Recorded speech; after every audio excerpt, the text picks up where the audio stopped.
Hello everyone, आजचा topic आहे मेंडेलिव्ह periodic table. जसं याच्या आधी आपण डोबेर्नियरचे ट्रायड्स बघितले होते, त्याचसोबत आपण न्यूलँड्स ऑक्टेव्स हे दोन टॉपिक बघितले होते आणि दोन्ही इम्पॉर्टंट टॉपिक आहे.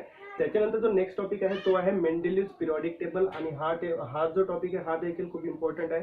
जनरली 2 मार्क्ससाठी हा जो क्वेश्चन असतो एक्झाममध्ये विचारला जात असतो. ठीक आहे, तर बघा याच्याबद्दल आपण बघून घेऊ. सगळ्यात आधी बघा, हा जो मेंडेलिव्ह पिरियॉडिक टेबल आहे तो बनवला कोणी होता? तो बनवला होता डिमिट्री मेंडेलिव्हने. कधी?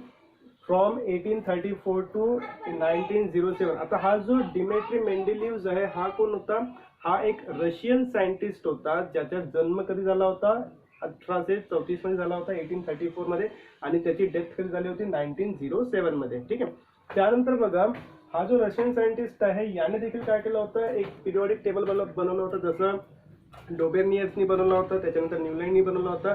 त्याच पद्धतीने हा जो मेंडेलिव्ह आहे, मेंडेलिव्हने सुद्धा काय केलं होतं? आपला जो टेबल आहे त्याने स्वतःचा एक टेबल बनवला होता. त्या टेबलचं नाव पडलं होतं मेंडेलिव्ह पिरियॉडिक टेबल. ठीक आहे, आता हा जो मेंडेलिव्ह पिरियॉडिक टेबल आहे हा कधी बनवण्यात आला? तर हा 1869 पासून 1872 पर्यंत हा जो काळ होता, हा जो टायमिंग होता 1869 पासून 1872, 3 वर्षाचा जो टायमिंग होता, या टायमिंगच्या मधात काय केलं होतं? हा पिरियॉडिक टेबल बनवला गेला होता. तर बघा यामध्ये काय सांगितलंय, सगळ्यात पहिला हा जसा तर यामध्ये बघा इम्पॉर्टंट काय आहे की हा टॉपिक त्यामध्ये क्वेश्चन विचारला जातो, write notes on Mendeleev periodic table. Generally 2 मार्क्सचा क्वेश्चन असतो किंवा याच्यावर MCQs जे क्वेश्चन होतात ते देखील विचारू शकतात. ठीक आहे, तर बघा सगळ्यात आधी काय म्हटलं आपल्याला, जर हा क्वेश्चन विचारलेला असेल तर यामध्ये आपल्याला ह्याचे 4 पॉईंट्स लिहायचे आणि हे 4 पॉईंट्स इम्पॉर्टंट आहे. याला आपण 1 बाय 1 समजून घेऊ. सगळ्यात आधी बघा, Mendeleev believed that atomic mass of elements was the most fundamental property in classifying the element. जसं आता आपण सांगितलं होतं की जसे डोबेर्नियर आहे, न्यूलँड आहे, यांनी काय केलं होतं की एलिमेंट्सला त्यांनी अरेंज केलं होतं. कशाच्या according to increasing order of their atomic masses. ठीक आहे, तर आता आपल्याला माहिती आहे ॲटॉमिक मासेस म्हणजे काय असतात की ज्यामध्ये काय असणार? Number of proton and number of neutron या दोघांची जर आपण ऍडिशन केली तर त्यावेळेस जो नंबर भेटतो तो काय असतो? ॲटॉमिक मास असतो. ठीक आहे, त्या पद्धतीने काय म्हणतो आपण की मेंडेलिव्हने सुद्धा तसं सेम जसं डोबेर्नियरने वगैरे केलं होतं तसंच यांनी केलं की यांनी एलिमेंट जे आहे एलिमेंटला अरेंज केलं. कशाच्या according to increasing order of their atomic मासेसच्या हिशोबाने. ठीक आहे, तर त्या हिशोबाने आपण काय म्हणतो आहोत की जो मेंडेलिव्ह आहे त्यांनी पण हेच सांगितलंय की जे ॲटॉमिक मास आहे ती काय आहे? ॲटॉमिक मास जो आहे तो काय आहे? एक इम्पॉर्टंट प्रॉपर्टी आहे ज्याच्यामुळे आपण काय करू शकतो? जे पिरियॉडिक टेबल जे आहे त्याला क्लासिफाय करू शकतो. ठीक, त्याच्यानंतर बघा सेकंड पॉईंट काय सांगतो आपण, he arrange the elements in the increasing order of their atomic masses. त्याने काय केलं की पुन्हा जे एलिमेंट्स होते त्याच्या काळापर्यंत, आता इथे लक्षात ठेवायचं आपल्याला जे मेंडेलिव्ह पिरियॉडिक टेबल होतं, मेंडेलिव्हच्या काळापर्यंत टोटल 63 एलिमेंट्स माहीत झाले होते. किती? 63 एलिमेंट्स. ठीक आहे, तर हे 63 एलिमेंट्स कोणी क्लासिफाईड केले होते? मेंडेलिव्हने क्लासिफाईड केले होते. ठीक आहे, तर बघा काय म्हटलं या पॉईंट मध्ये आपण की he arrange the elements in the increasing order of their atomic masses. म्हणजे त्यांनी काय केलं की जे नंबर्स होते किंवा जे एलिमेंट्स होते त्यांना त्याने ॲटॉमिक मासेसच्या इन्क्रीजिंग ऑर्डर मध्ये काय केलं? अरेंज केलं. ठीक, त्यानंतर and found that the chemical properties of elements showed repetition after certain intervals. याचा अर्थ काय होत आहे की ज्यावेळेस त्याने एलिमेंट्सला अरेंज केलं तर एलिमेंट्स अरेंज केल्याच्या नंतर जे केमिकल प्रॉपर्टीज होत्या एलिमेंटच्या, आता केमिकल प्रॉपर्टीज म्हणजे कोणकोणत्या? ज्या ठिकाणी आपण काय म्हणणार? मॉलिक्युलर फॉर्म्युला ऑफ हायड्राइड्स आणि ऑक्साईड. आता हे हायड्राइड आणि ऑक्साईड म्हणजे काय? हायड्राइड म्हणजे जे हायड्रोजन सोबतचं जे मॉलिक्यूल बनेल ते झाले हायड्राइडचं. ऑक्साईड म्हणजे काय? की जे ऑक्सिजन सोबतचं काय बनेल? मॉलिक्युलर फॉर्म्युला बनेल ते म्हणजे ऑक्साईडचं. ठीक आहे, तर या ठिकाणी आपण काय म्हणतो आहोत की ज्यावेळेस त्याने एलिमेंट्सला अरेंज केल्यानंतर त्याला लक्षात आलं की त्याच्या ज्या केमिकल प्रॉपर्टीज आहेत त्या एका सर्टन इंटरवल नंतर, सर्टन इंटरवल म्हणजे काय की काही काळाच्या नंतर, जसं आता 1 2 3 4 असे त्याने 7-8 एलिमेंट अरेंज केले. त्याच्यानंतर काय झालं की नेक्स्ट लाईन जे आहे, नेक्स्ट लाईन मधले जे एलिमेंट्स आहेत त्याच्या प्रॉपर्टीज पुन्हा पहिल्यासारख्याच होत्या. जसं समजा या ठिकाणी त्याने इथे पहिला एलिमेंट अरेंज केला, नंतर दुसरा एलिमेंट, तिसरा, चौथा, पाचवा, 6वा, 7, 8, 9 किंवा 10 असे त्याने एलिमेंट्स अरेंज करून टाकले. त्यानंतर त्याच्या काय लक्षात आलं की 10च्या नंतर जो 11वा एलिमेंट होता त्या 11व्या एलिमेंटच्या केमिकल प्रॉपर्टीज ह्या कशाच्या बरोबर आहे, पहिल्या एलिमेंटच्या सारख्या आहेत. मग त्याने पुन्हा त्यांना अरेंजमेंट चालू केलं. आता हे अरेंजमेंट चालू करत असताना काय झालं, समजा याच्यात बाकीचे दुसरे एलिमेंट्स भेटले असेल, ठीक, तर त्यानुसार काय झाले, हे जे एलिमेंट्स आहे हे एलिमेंट्स प्रॉपरली अरेंज होत गेले. ठीक आहे. त्यानंतर बघा, यामध्ये आपण जे केमिकल प्रॉपर्टीज सांगितल्या होत्या त्या केमिकल प्रॉपर्टीज कोणकोणत्या आहेत. These chemical properties were the molecular formula of hydride and the oxides of element. म्हणजे जे हायड्राइड आणि ऑक्साइड असतात त्यांचे जे मॉलिक्युलर फॉर्म्युला आहे त्याच्या हिशोबाने काय केलं त्यांनी अरेंज केलं होतं. ते जर तुम्हाला मॉडर्न पिरियॉडिक टेबल जर म्हणजे जर टेक्स्टबुकमध्ये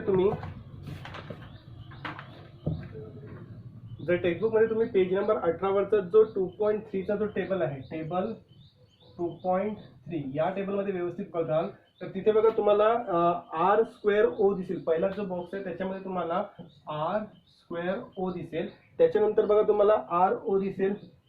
ठीक आहे. नंतर काही ठिकाणी बघा तुम्हाला आर एच दिसेल, काही ठिकाणी आर एच चा क्यूब असेल, स्क्वेअर असेल किंवा आर एच चा फोर्थ पॉवर असेल. ठीक, असं दिलेलं आहे. तर तिथे बघा जिथे हा ओ दिलेला आहे ऑक्सिजन, जिथे पण हा ओ दिलेला असेल तो काय आहे, त्याचा ऑक्साईडचा फॉर्म्युला आहे. काय आहे तो, ऑक्साईडचा फॉर्म्युला. जिथे पण तुम्हाला हायड्रोजन एच दिसत असेल तो कोणता फॉर्म्युला आहे, हायड्राइडचा फॉर्म्युला. कोणता आहे तो, हायड्राइडचा फॉर्म्युला. लक्षात आलं इथपर्यंत. म्हणजे लक्षात ठेवायचं आहे की तो जो टेबल आहे त्या टेबलमध्ये जिथे पण आर ओ असेल तो म्हणजे काय आहे, ऑक्साईड फॉर्म्युला. आर म्हणजे काय असणार, त्या एलिमेंटचं नाव असणार. तर समजा तिथे एलिमेंट काय आहे, कार्बन असेल, ठीक आहे, सी असेल, त्याच्यासोबत जर तो जर ऑक्सिजनच्या लाईन मध्ये येत असेल तर त्याला काय म्हणणार आपण, सीओ. आणि तिथे जर 2 असेल ते काय झालं, CO2 असेल. ठीक आहे. त्याच पद्धतीने बघा आर एच मध्ये काय असणार, आर म्हणजेच काय, हे देखील एलिमेंटचं नाव आहे, आणि एच म्हणजे काय असणार, त्याचे हायड्राइडचे ग्रुप्स असणार. ठीक आहे. नेक्स्ट पॉईंट काय सांगितलं आपण, in this manner he arrange all the 63 elements known till then and created first periodic table. आता या ठिकाणी आपण काय सांगत आहोत की जो मेंडेलिव्स होता, मेंडेलिव्सच्या काळापर्यंत टोटल 63 एलिमेंट्स होते आणि हे पूर्णचे पूर्ण 63 एलिमेंट हा मेंडेलिव्सच्या टेबलमध्ये अरेंज केल्या गेले होते. ठीक आहे. पहिला असा सायंटिस्ट होता ज्याने पूर्णचे पूर्ण एलिमेंट्स काय केले होते, सक्सेसफुली अरेंज केले होते. ठीक आहे. म्हणजे आता याचा जो मॉडर्न पिरियड, याचा जो पिरियॉडिक टेबल होता, हा पिरियॉडिक टेबल काय झाला, समोर सक्सेस झाला. ठीक आहे.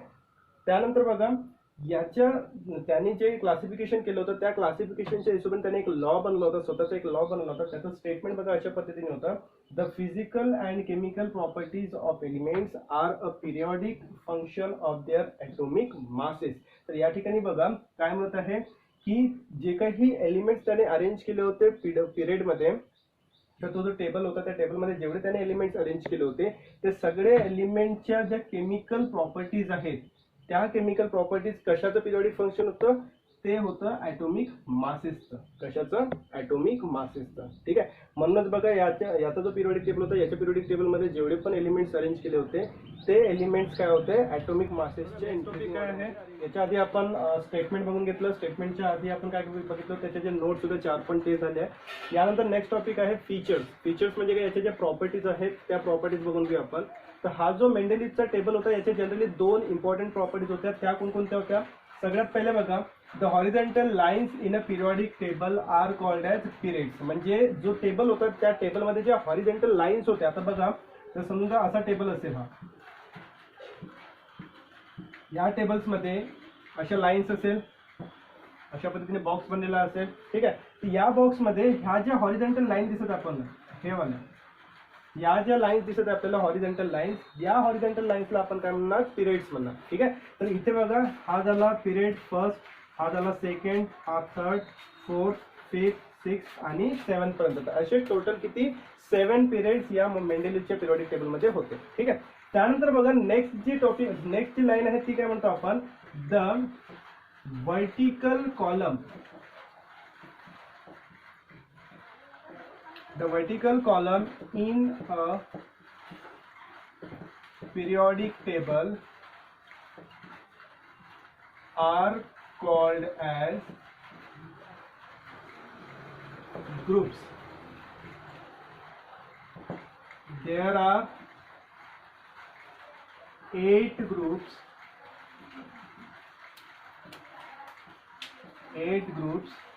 and numbered as 1, 2A. ठीक आहे. आता बघा जनरली जसं आपण काय म्हटलं हॉरिझॉन्टल लाईन्स ज्या होतात त्यांना आपण पिरियड्स म्हटलं, त्याच पद्धतीने यामध्ये ह्या ज्या व्हर्टिकल कॉलम दिसत आहे, हे बघा हे व्हर्टिकल कॉलम्स, व्हर्टिकल म्हणजे उभ्या लाईनी ज्या दिसत आहे, असे जे व्हर्टिकल कॉलम्स आहे किंवा ज्या उभ्या लाईनी आहे या लाईन्सला काय म्हणतात, ग्रुप्स म्हणतात. काय म्हणणार यांना, ग्रुप्स. ठीक आहे. तर जसं आपण म्हटलं हॉरिझॉन्टल लाईन्स असेल तर त्यांना आपण काय म्हणणार, पिरियड्स म्हणणार, आणि जे व्हर्टिकल कॉलम्स असेल त्यांना आपण काय म्हणणार, ग्रुप्स म्हणणार. ठीक आहे. तर अशा पद्धतीने हा जो मेंडेलिव्ज होता, मेंडेलिव्हच्या पिरियॉडिक टेबलमध्ये टोटल 7 पिरियड्स होते, ज्यांचं नंबरिंग 1 पासून तर कुठपर्यंत 7 पर्यंत केलं गेलं होतं. ठीक आहे. त्यानंतर यामध्ये ग्रुप्स किती होते, टोटल 8 ग्रुप्स होते, आणि यांचं नंबरिंग रोमन नंबर्समध्ये फ्रॉम 1 to 8 अशा पद्धतीने केलं गेलं होतं. आणि यामध्ये आणखी एक इम्पॉर्टंट पॉईंट होता की हे जे 8 ग्रुप्स आहे या 8 ग्रुपचे 2 पुन्हा पार्ट्स केले होते, पार्ट ए आणि पार्ट बी. म्हणजे 1A 1B, त्याच पद्धतीने 2A आणि 2B अशा पद्धतीने काय केलं होतं, यांचे ग्रुप्स बनवले होते. टोटल किती ग्रुप झाले, 8 म्हणजेच काय होणार, 8च्या डबल केलं तर 16. तर यामध्ये बघा इम्पॉर्टंट पॉईंट काय होता, 1 पासून 7 पर्यंतचे जे पिरियड जे ग्रुप्स होते ते ग्रुप्स मधला ए आणि बी मध्ये कन्वर्ट केलं, म्हणजे टोटल याचे किती झाले, 7 × 2 14 ग्रुप्स हे झाले. आणि जो 8 नंबरचा ग्रुप होता, जो 8 नंबरचा ग्रुप होता हा सिंगल होता, म्हणजे टोटल 14 आणि हे 1 15. तर याचा अर्थ लक्षात ठेवा की जो मेंडेलिव्ह पिरियॉडिक टेबल होता, मेंडेलिव्ह पिरियॉडिक टेबलमध्ये टोटल 15 ग्रुप्स होते, ज्यापैकी जे मेन ग्रुप्स आहेत ते किती आहे, 8 आहे. आणि या 8 पैकी जे 7 ग्रुप होते त्यांना ए पार्ट आणि बी पार्ट असे 2 पार्ट्स मध्ये डिवाइड केलं, आणि जो 8वा ग्रुप होता तो कसा होता, सेपरेट होता. ठीक आहे. तर यानंतर बघा दोन्ही पॉईंट समजून आले आपल्याला. पहिलं काय म्हटलं आपण, पिरियड्स वाला, आणि दुसरं काय आहे, ग्रुप्स वाला. पिरियड्स म्हणजे काय म्हणतो आपण, ज्या हॉरिझॉन्टल लाईन्स आहेत त्यांना आपण पिरियड्स म्हणणार, आणि जे व्हर्टिकल कॉलम्स आहेत त्यांना आपण काय म्हणणार, ग्रुप्स म्हणणार. ठीक आहे. तर यानंतर बघा तुमचा जो टेबल दिलेला आहे तुम्हाला पेज नंबर 18 वरचा जो 2.3 चा जो टेबल आहे, टेबल 2.3, यामध्ये बघा तुम्हाला जसे वरती बघा ग्रुप 1 ग्रुप 2 ग्रुप 3 ग्रुप 4 असे रोमन नंबर मध्ये group 1 group 2 group 3 group 4 group 5 असे नंबर दिलेले आहे, आणि इकडे असे नंबर दिलेले आहे तुम्हाला पिरियड्सचे 1 2 3 4 असे 12 पर्यंत. ठीक आहे. तर यामध्ये काय सांगितलंय, वरती जर तुम्ही बघितलं तर इथे R²O, काही ठिकाणी RO, त्याच्यानंतर बघा तुम्हाला RO³ दिलेला असेल, त्यानंतर बघा RH³ आणि RO² दिलेला आहे, RH³ आणि RO². तर हे जे दिसत आहे तुम्हाला, हे नेम जे दिसत आहे हे काय आहेत, यांचे मॉलिक्युलर फॉर्म्युले. आता मॉलिक्युलर फॉर्म्युले कशाचे, हा RO जो आहे हा झाला ऑक्साईडचा मॉलिक्युलर फॉर्म्युला, आणि हा जिथे हायड्रोजन दिलेला असेल तो काय झाला, हायड्राईडचा मॉलिक्युलर फॉर्म्युला. ठीक आहे. तर जसं बघा या ठिकाणी सपोज बघा इथे एखादा एलिमेंट असेल, जसं कोणता घेतला आपण, सोडियम Na हा एलिमेंट आहे, तर याचा जो फॉर्म्युला आहे तो कशा पद्धतीने बनणार की Na म्हणजे याला आपण R च्या ठिकाणी लिहिणार, आणि O जो आहे तो जसं तसं राहणार.